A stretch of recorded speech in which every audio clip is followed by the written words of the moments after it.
On September 13th, the U.S. State Department officially announced that the U.S. has approved Lockheed Martin to sell 32 F-35A fighter jets to Romania. The total transaction amount will reach $7.2 billion.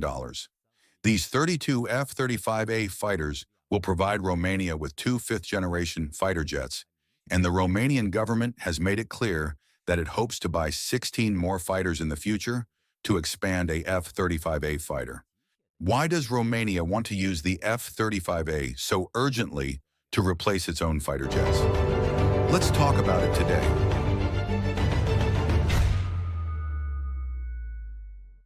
In fact, the reason why Romania purchased the F-35A is only necessary to look at the pressure the Romanian Air Force is facing now and the current situation on the Russian-Ukrainian battlefield.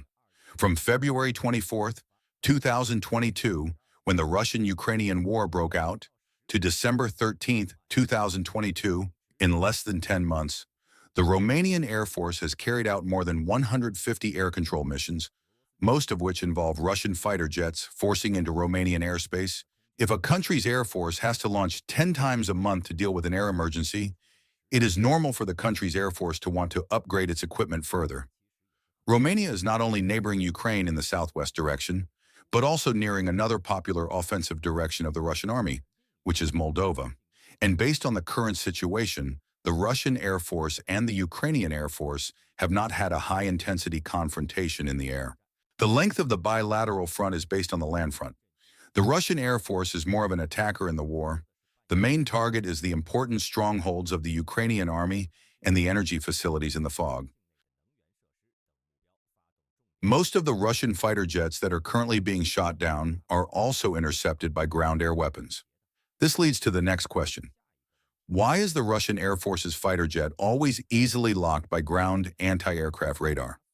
If the Ukrainian Air Force has more F-16s or more advanced fighter jets in hand, can it launch a direct counterattack against the Russian Air Force and fully control the airspace in the Udon region? The key to answering this question is that Romania, Poland, and the Czech Republic are all buying F-35As. They are almost using F-35s to build a wall around Russia. When F-35s appear in Eastern Europe, what is the biggest drawback of a Russian fighter jet? Is it a frequently criticized aircraft, or is the flight time not long enough? Perhaps these are all short versions of Russian fighter jets compared to American fighters, but at present, they are not a direct reason to threaten the survival of Russian fighter jets.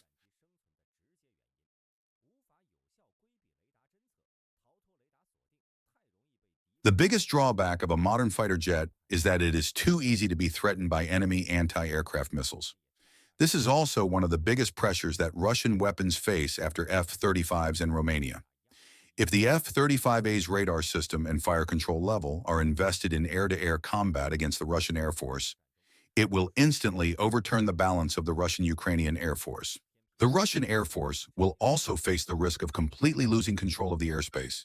Even if the Su-57 increases the rate of attack, it is difficult to escape the radar detection of the F-35A. What's more, the main models that the Russian military is now investing in are not as advanced as the Su-57. They do not have the Russian military's most advanced technical support. In the face of ground-air defense forces, it is even weaker. For example, the Su-30SM that was shot down in the Black Sea a few days ago. According to the Ministry of Defense of Ukraine, it was shot down by special forces with portable anti-aircraft missiles.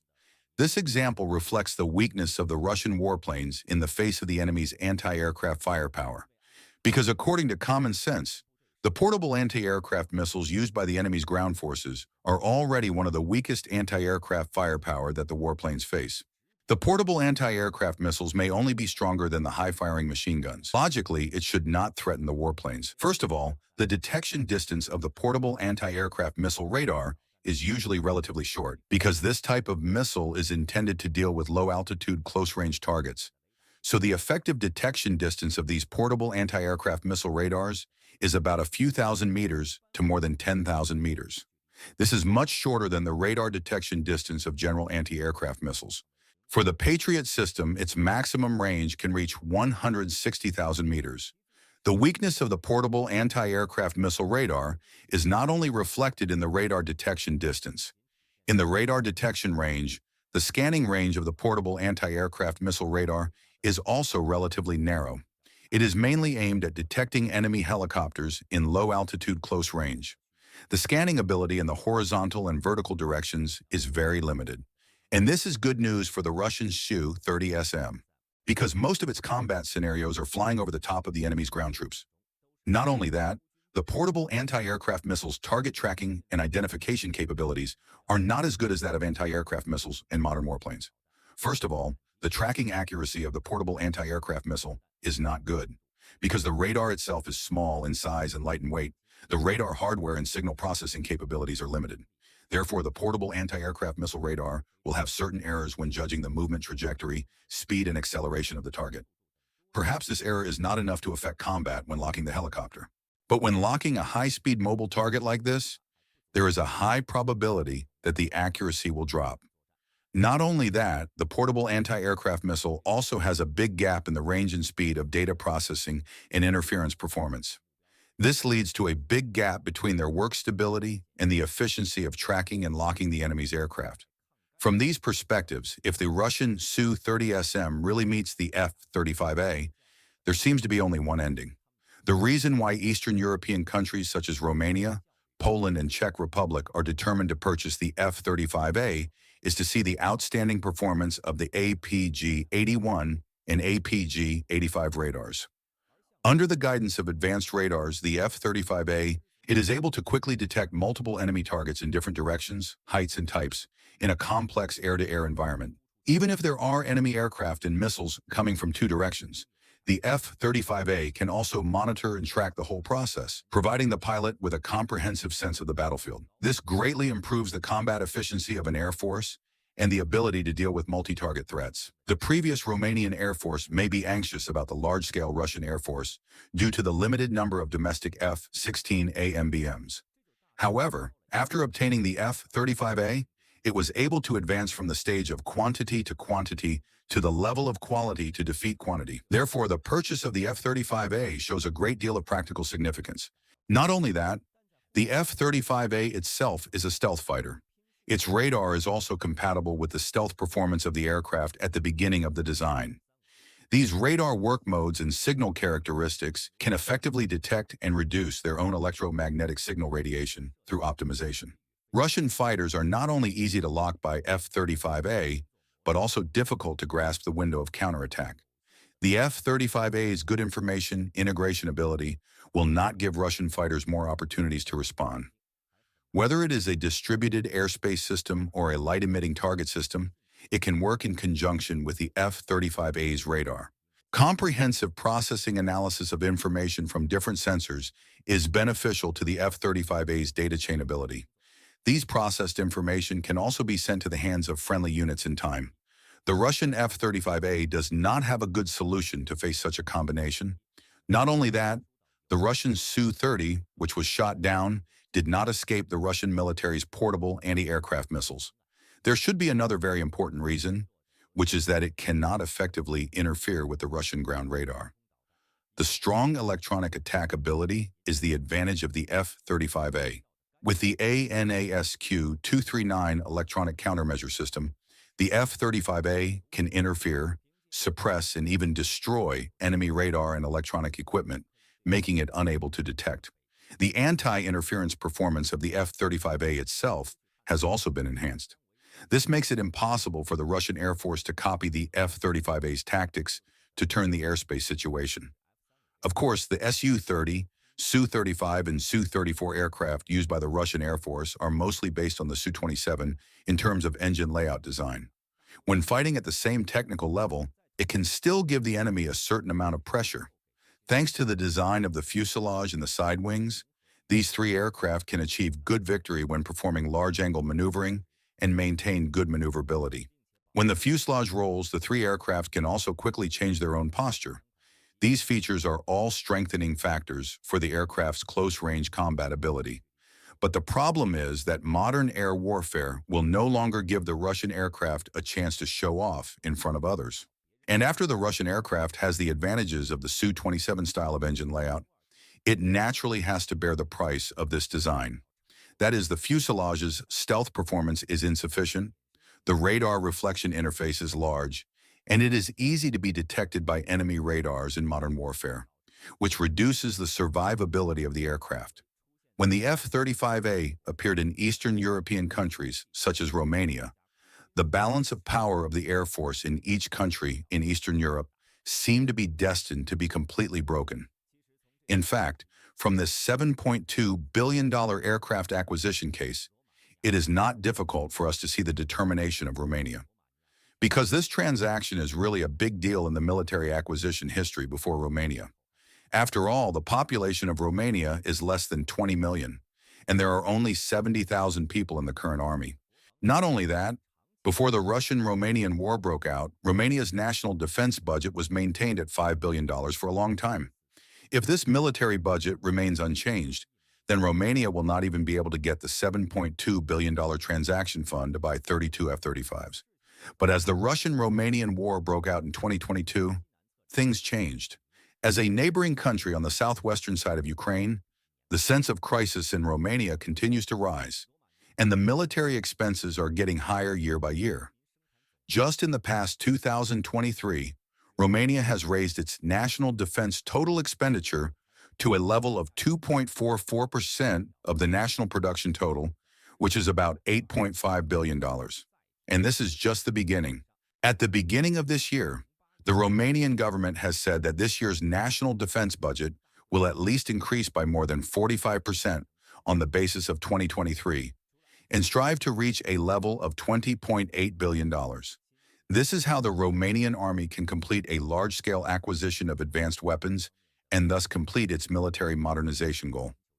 In addition to the F-35As, the Romanian army will also purchase large-scale new armored vehicles and self-propelled howitzers. Not only that, Romania's rapid military growth is just one of the reasons why Eastern European countries are seeking military reform. Czechoslovakia and Poland have purchased F-35As before Romania. And the greatest pressure on Eastern European countries to expand their military is, of course, brought by the Russian-Romanian War. And before Romania decided to purchase 32 F-35As, it had already made a major update to its Air Force main equipment. Because just a few years ago, the Romanian Air Force's main fighter was still the MiG-21. Romania, as one of the former Eastern European socialist countries, also used Su-15 and MiG-19 fighters mainly on early Air Force equipment. Although after the 1989 domestic revolution, Romania also established a new government, but in the whole 90s there was not enough money to replace the Air Force's main fighter. In order to do the most with limited funds, Romania found the Israeli Airbit Systems Company in the 1990s to upgrade the domestic MiG-21 Air Force. The upgraded MiG-21 was named Lancer and completed its maiden flight in August 1995. The relevant upgrade work has also continued until 2002. Romania saw this old equipment upgrade plan as feasible and wanted to take the opportunity to upgrade the domestic MiG-29. However, due to several military-industrial enterprises did not agree, the upgrade plan eventually went out of business. Romania's domestic MiG-29 also went to the fate of retirement. Not only that, but after entering the 21st century, the Romanian Air Force's various equipment is becoming more and more unusable. Most of the fighters that have not been modified are retiring in a short time. Whether it's MiG-23, IAR-823, or L-39, it's all the same. But the problem is that Romania officially joined NATO in March 2004. As NATO's Eastern Defense Front, the Romanian Air Force's strength is too weak. It's no match for Ukraine before the Russian-Ukrainian War broke out. But at that time, the regional situation was still quite peaceful. Romania also wanted to put more effort into domestic economic construction. The issue of military modernization was temporarily put aside. But this does not mean that the MiG-21 fighter was really enough for the Romanian Air Force at the time. On July 7, 2018, a MiG-21 fighter from the Romanian Air Force's 861 Flight Squadron crashed in a flight show. The pilot also died. The Romanian MiG-21s, not to mention fighting outside, even the routine training was more difficult. At this time, the situation in Crimea was getting more and more tense. Romania realized that the situation was changing, so it turned its attention to the F-16s used by the Portuguese. Between October 2016 and March 2021, Romania officially bought 17 new F-16s from Portugal. After the Russian-Ukrainian war broke out, Romania bought 32 F-16s of the same type from Portugal and Norway. The first F-16 AMBM was officially handed over in November 2023. At the same time, the MiG-21 Lancer fighters in Romania were all retired in May 2023. This batch of Soviet fighter jets, which has served for more than 60 years, has finally completed its historical mission. As the first Romanian air defense in the Eastern European Union, it has also welcomed its own era of American fighter jets. In fact, before the official purchase of the F-35A, Romania had set up a F-16 pilot training center for the NATO in Ukraine. Russia has repeatedly expressed dissatisfaction with Romania's actions.